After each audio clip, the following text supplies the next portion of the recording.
Tapos hanap ako ng pangit. Oh, so maganda ka, ang hanap mo, gwapo, siyempre, no? Ilang taon ka na nga po ulit?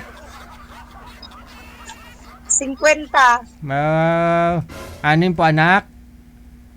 Opo. May nag-aaral pa ho, wala na? Ay, meron pang 2. Pero okay lang yun. Hindi po problemahin niya yun. Oo, kasi malaki yung Ako na bahalang mamroblema noon. malaki grocery store mo eh. 8 years na ho kayong byuda. Ba't namatay si mister mo? Anong sakit? Namatay? Diabetes. Matamis ka siguro magmahal.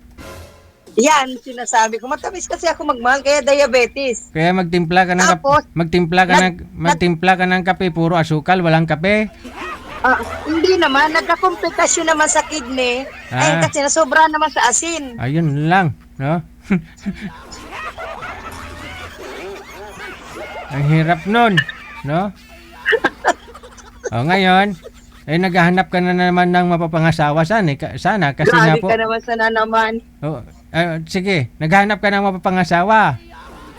Ay, oo, syempre gusto ko yung may trabaho, gwapo. Ano pa? Ay, baka mamaya ako pa magpakain. Correct. Dapat siya magpapakain sa'yo. Ay, syempre.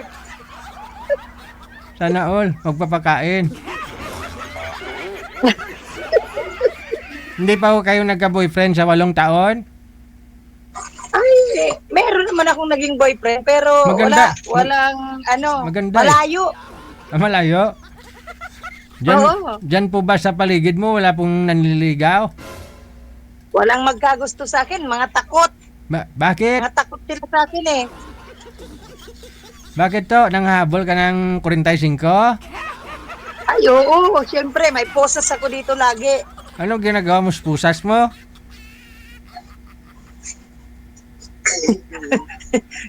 Pinapanakot ko. Matatakot ka ba pag may pusas? Syempre. Okay.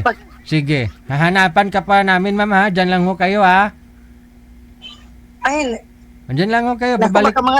baka mga takot din sa akin yan. Walang... Malayo ka naman, eh. Ay, oo nga. Diyan ka lang, ha? Babalik ho kami. Sige, tatawagan mo na lang ako.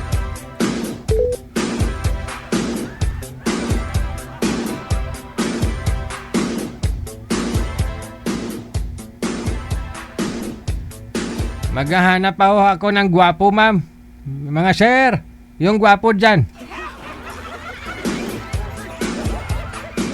Pag alam nyo pong hindi ka gwapo, wag ka na magpa-line up para makausap si ma'am. Baka i-busted ka lang naman eh. Yung gwapo lang, ha?